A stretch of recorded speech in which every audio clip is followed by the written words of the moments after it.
বিরিয়ানির খাবার তো দেখতে কত সুন্দর, মাংসগুলো কতটা তুলতুলে সফট হয়েছে, ধরার সাথে সাথে ঝরে পড়ে যাচ্ছে।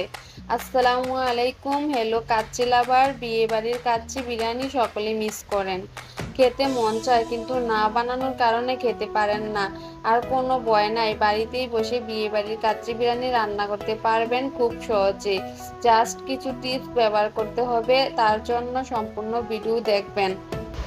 আমি খুব অল্প সময়ের মধ্যে বাসায় কাচ্চি বিরিয়ানি তৈরি করে আপনাদেরকে আজ দেখাবো। সর্বপ্রথম একটি বাটিতে গুঁড়া গরম পানির সাথে গুঁড়া দুধ মিক্স করে নিবে, তার সাথে 2 চামচ ঘি নিবেন। বিরিয়ানি রান্নার সময় গুঁড়া দুধ ব্যবহার করতে হয়। তারপর তা বাটিতে দুধ আর ঘিটা একসাথে মিক্স করে নেবেন। গরম দুধের সাথে ঘিটা দিলে এমনিতেই নাড়লে ঘি